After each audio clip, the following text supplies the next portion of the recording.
Sound check. Can you hear me, Rob? Great. Thank you.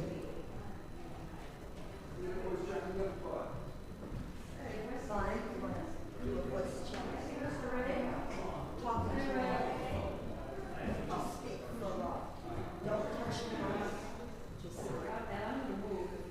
Test.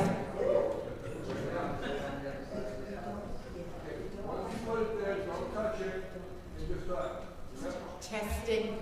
Testing.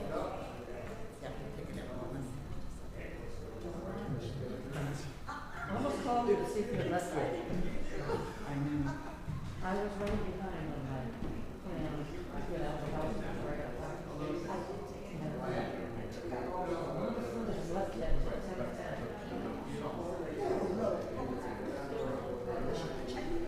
Yeah, I'm still in jail.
Good morning. Welcome to the First Unitarian Universalist Society of Middleboro. My name is Viola Fairweather, and I am a member of this congregation. If you're new here, we're so glad you've both chosen to spend your morning with us. We invite you to sign our guest book in the entry, or you can fill out a visitor card and place it in the offertory place.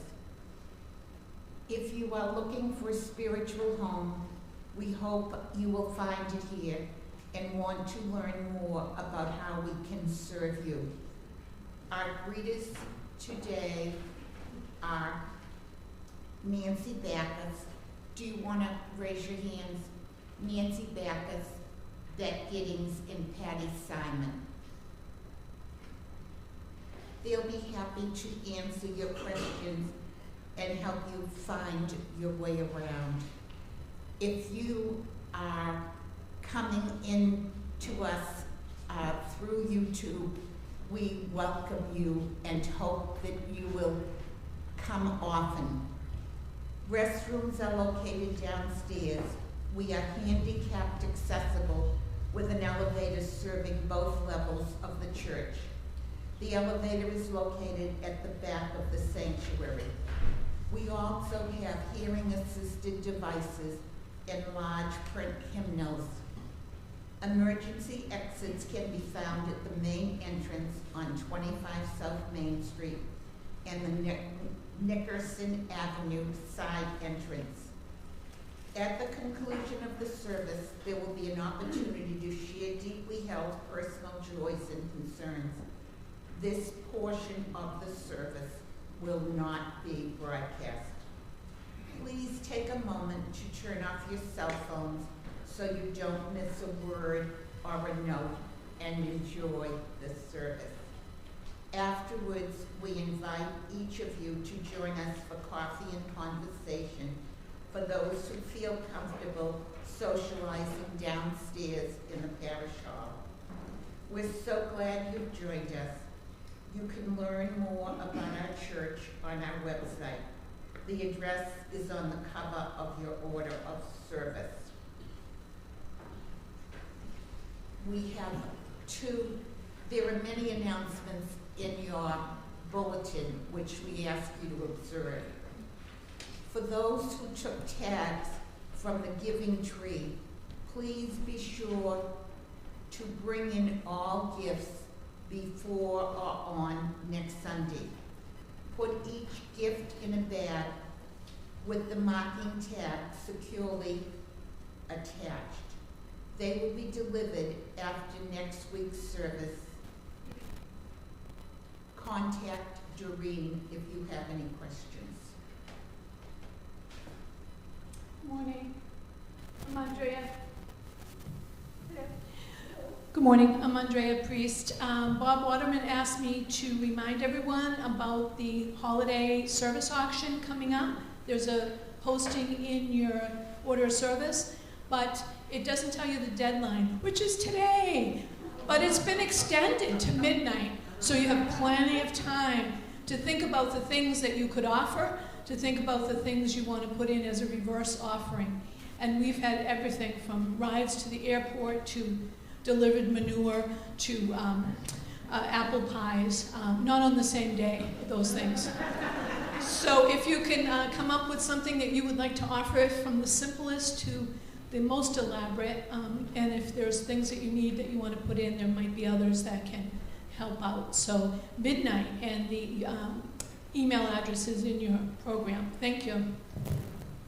I now invite those who are able to stand and open your hymnal to page 1000. Morning has come.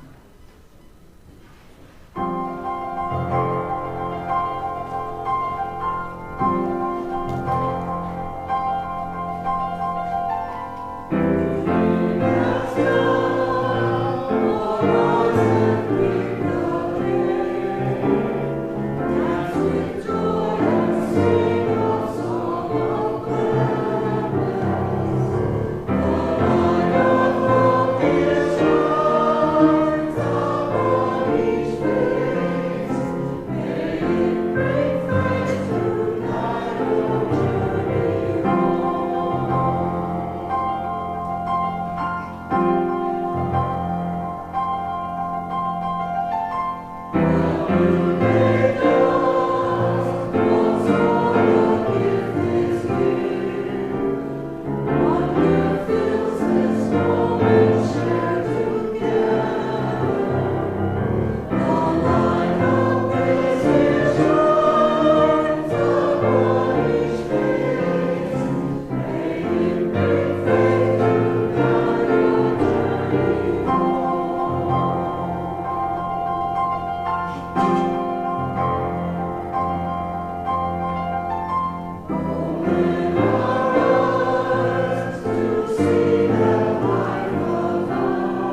morning, everybody, and welcome. It's good to be here today. My name is Susan Hotchkiss. I'm the music director here. Our minister, Reverend Peter Connolly, is with us, and he will be back in the pulpit next week. Each Sunday morning that we gather here is a time of experience and exploration. So also is today. Today, our experience is of listening, of the ways in which we listen, of the meaning of listening. And as we move throughout the hour, we will go from listening to words, to listening to music, to listening to silence. This morning, we are going to be lighting 2 candles. Advent candles are significant in this season of anticipation by marking the 4 Sundays leading up to Christmas. This morning, we light the first Advent candle, the candle of hope. The second candle we light is for the Unitarian Universalist Chalice, the symbol of unity and love. And thanks to Vi for stepping in for Doreen and being with us this morning by fair weather.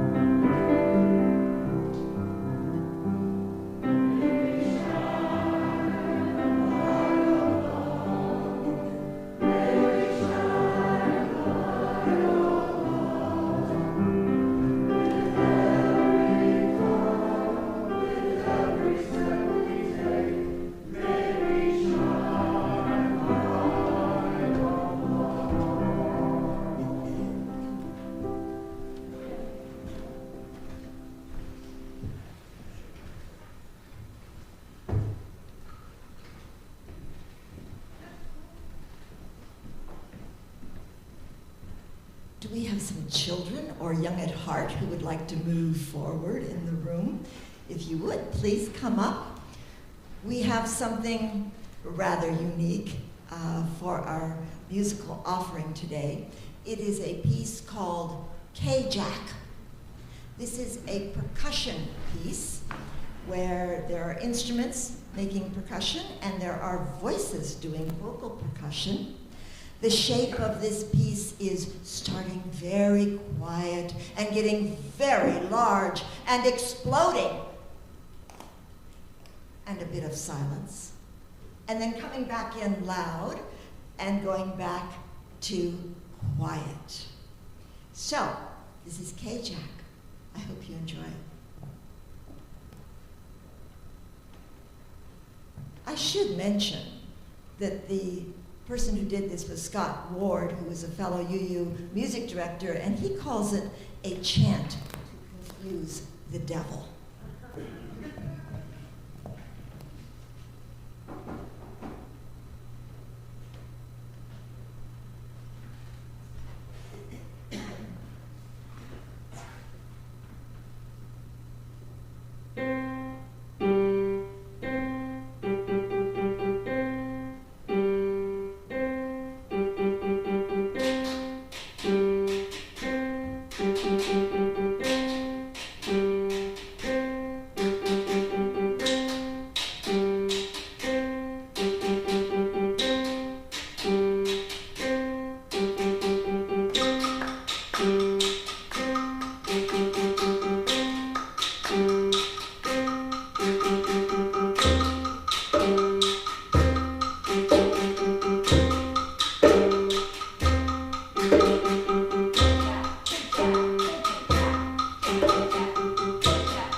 Our first section is listening to words, and we invite you now to listen. Listen to the inner voices. Listen to the outer voices. We open with a call from the shofar.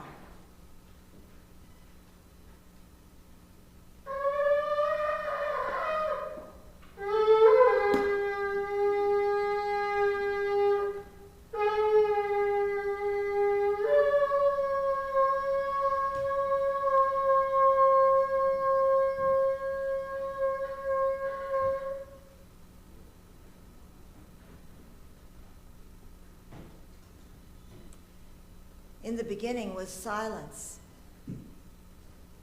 I fantasize about what it was really like in the beginning. Was the Big Bang really a Big Bang? Did sound reverberate throughout the galaxies?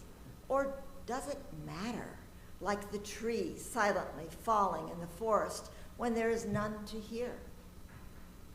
And as the earth formed and the earth evolved and waters rose and fell, as tiny emerging organisms took hold, what was it like? What did they sense? The ability to respond to stimuli is one of the basic criteria of life, and the earliest creatures on planet Earth responded first through tactile or touch systems, systems as old as life itself.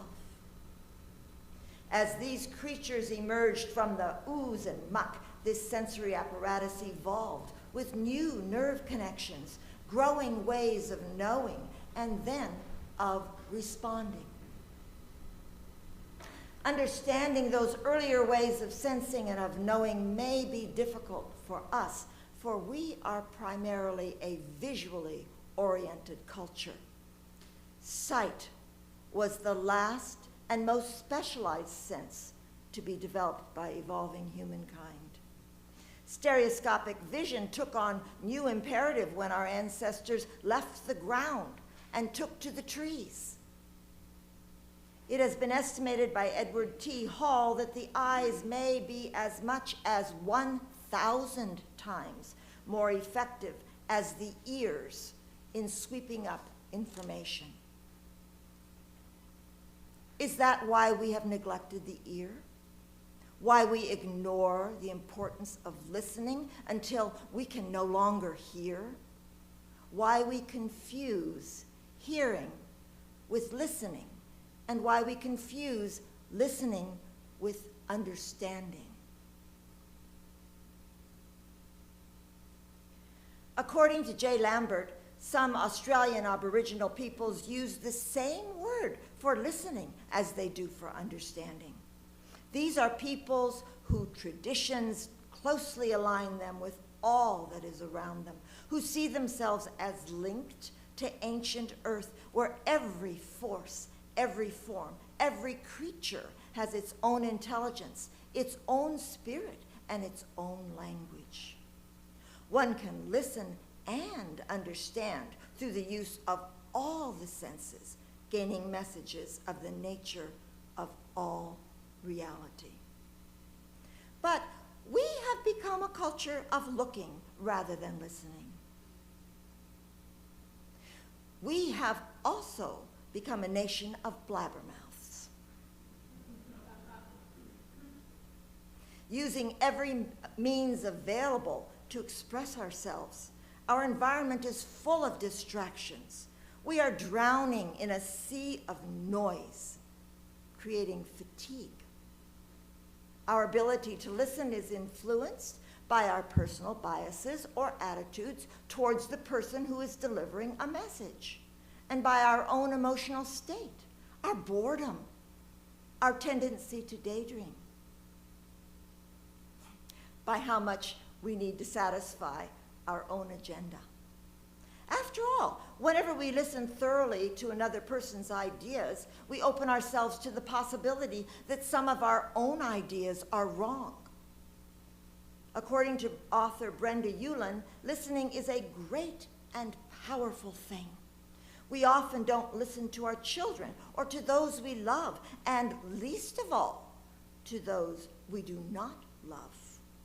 But we should, because listening is a magnetic thing, a creative force. When we are listened to, it creates us, makes us unfold and expand.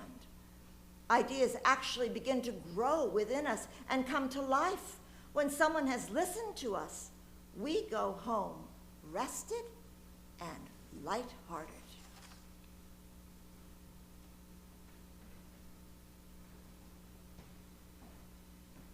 We invite those who are able to stand now, and we will sing the congregational song 112, Do You Hear?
From words we move to listening to music. And we begin with the gong.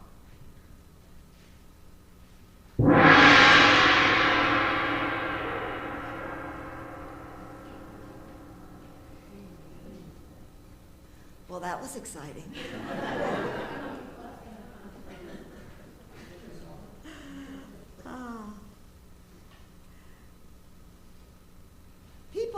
People argue about what exactly constitutes music.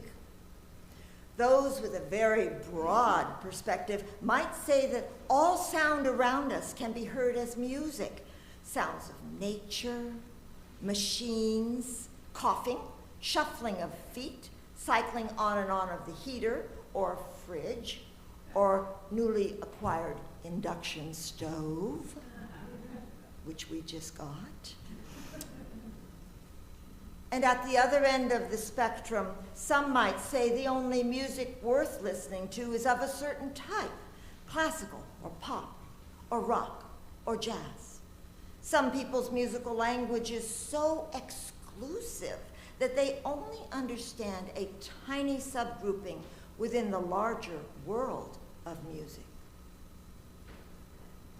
As with spoken language, music can be merely heard or actively listened to. Background music, designed to be heard softly in elevators, dentist's office, stores, and other places, can set a mood of relaxation or drive people to distraction. For example, if you are a lover of early rock and roll, hearing Beatles tunes on easy listening strings might be okay, but listening to it could make you very irritated. Likewise, New Age music can be a bland pablum to someone who listens for intellectual bite and complex structure in music. But it can provide a very soothing background when softly played during meditation. How we hear and how we listen is critical to the impact of the music around us. We often hear that music is the universal language, the one common denominator which touches people without verbal interpretation. This is an oversimplification, and it only works when the audience is homogeneous and the music is from the culture or subculture in which that audience participates. Those who have been saturated with the Western tonal system find it difficult to listen to, much less understand the microtonality of other cultures. Whereas we are in tune with the diatonic scale, do, re, mi, fa, sol, that one, which is based on 12 equal semitones in the octave. Hindu music uses scales in which the octave is divided into intervals less than a semitone. Obviously, you cannot play this music on a keyboard. Javanese music uses two different systems. Slendro, which divides the octave into 5 nearly equal intervals, and Pilog, which divides the octave into 7, using a mixture of large and small intervals.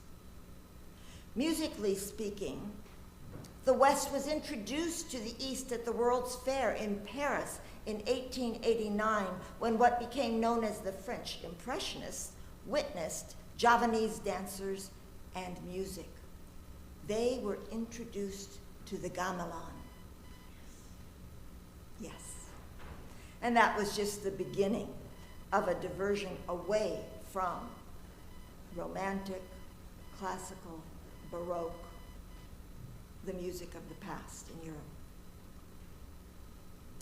In the 20th century, some composers experimented with playing our cultural instruments in non-traditional ways, such as wrapping the violin bow on the wood of the violin, or opening the piano and plucking strings. And I have some music to share with you sometime if you're interested on what those scores look like. They are gorgeous. They're hard to read, though.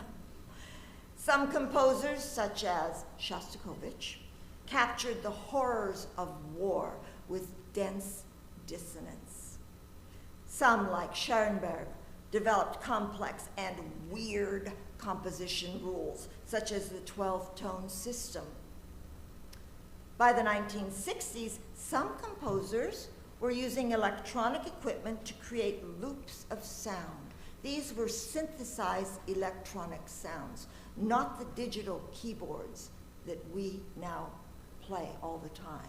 These are synthesizers. And they would create loops of sound which were sometimes coming together, and sometimes one of the phases would go faster or slower, and then they'd catch up again.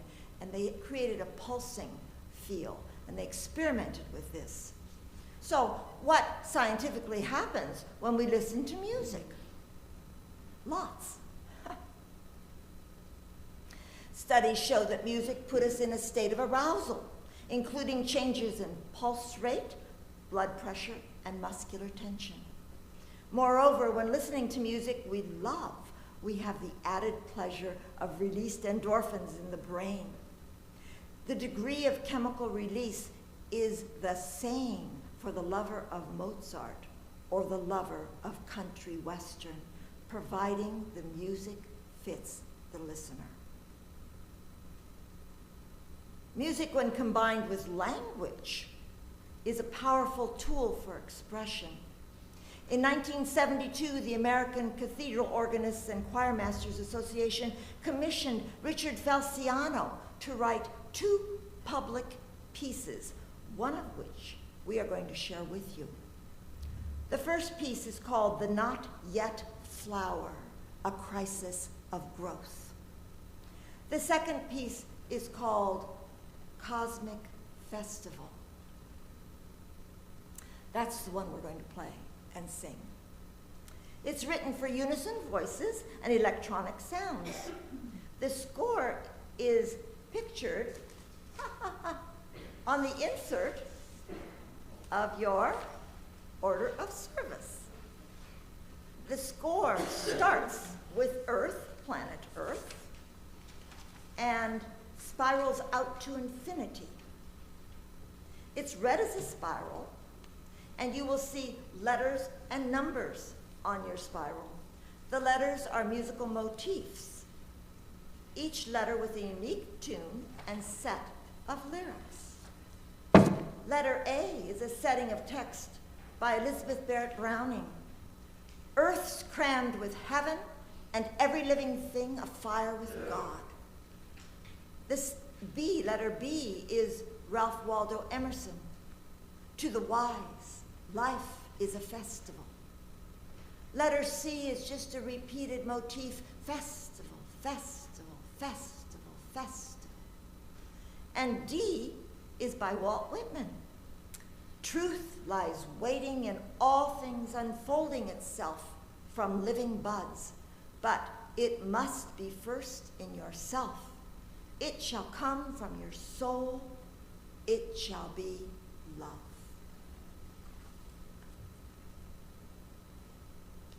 The numbers you see on the score are beats of silence. The up and down arrows are antiphonal responses, left and right. And Felciano has a few words to say about this. He says, this work is in celebration of the atom. Like celestial bodies whose motions are basically circular or expansive and shift constantly in and out of phase with one another, Cosmic Festival is composed of perpetually reiterating single notes or groups, moving in and out of phase, expanding and contracting their patterns, but remaining always circular in design.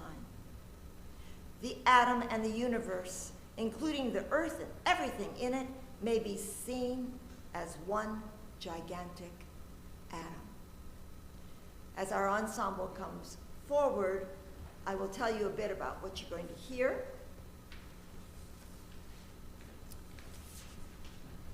The tape starts alone. It's an electronic composition, and it plays a lengthy introduction. It will feel like forever, but it's only 2.5 minutes. If you listen, you can hear phases of sound, all together, then going out of phase, then coming back again, and the introduction of new sounds. You may be able to use this listening as a meditation on the nature of the universe. Felciano would like that. You may also enjoy following the score once the voices start. The letters represent the 4 little songs that I mentioned, and the numbers are beats of silence.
Continue with the sound of the ocean.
One definition of silence is that it is the absence of sound, the absence of noise.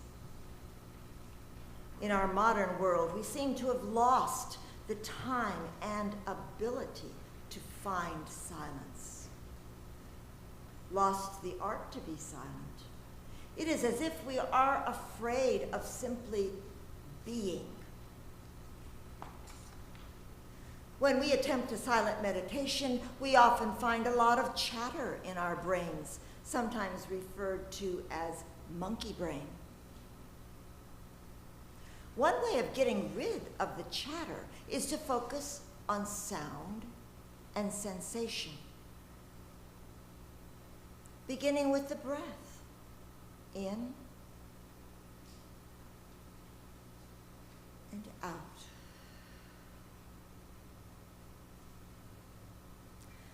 Listening into this silence is a key to understanding that there is no such thing as an absence of sound for a hearing person in the natural world.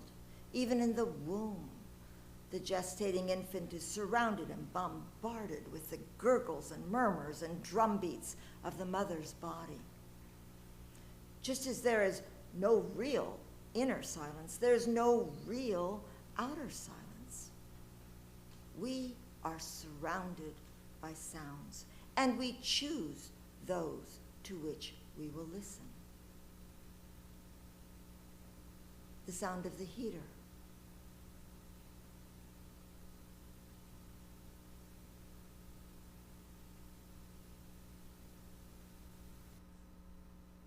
the sound of someone breathing,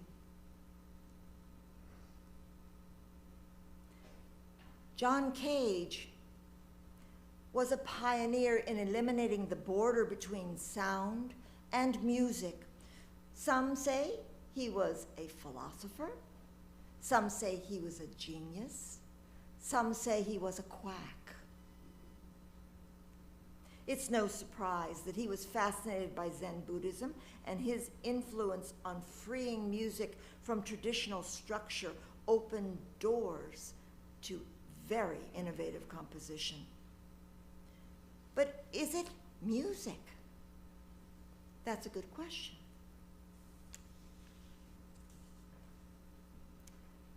Our offertory today is a composition by John Cage called 3 minutes, 33 seconds.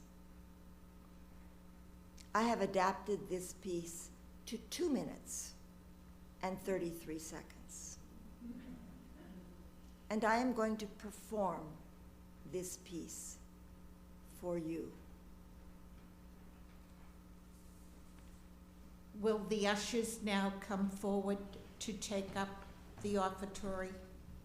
The cash in the plate for the month of November is going to the Matthew Mission Food Pantry in Taunton.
this morning's program was designated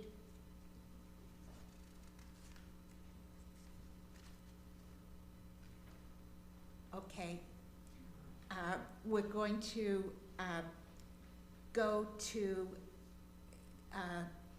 in your teal hymn books, 1020, Woo Ya Ya.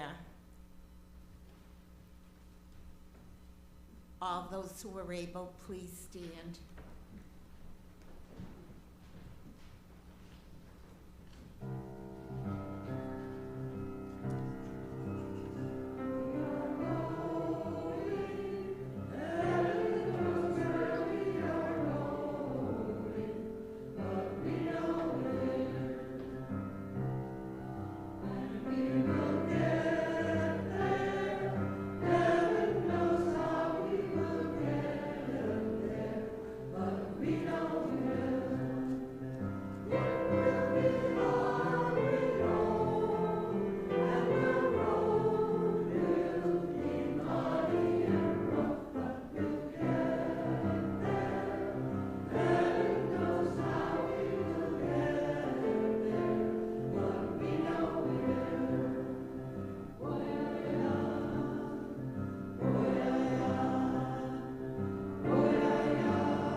In the beginning, there was noise, the thundering bang of explosion, rings of sound waves, the deafening roar of expectation.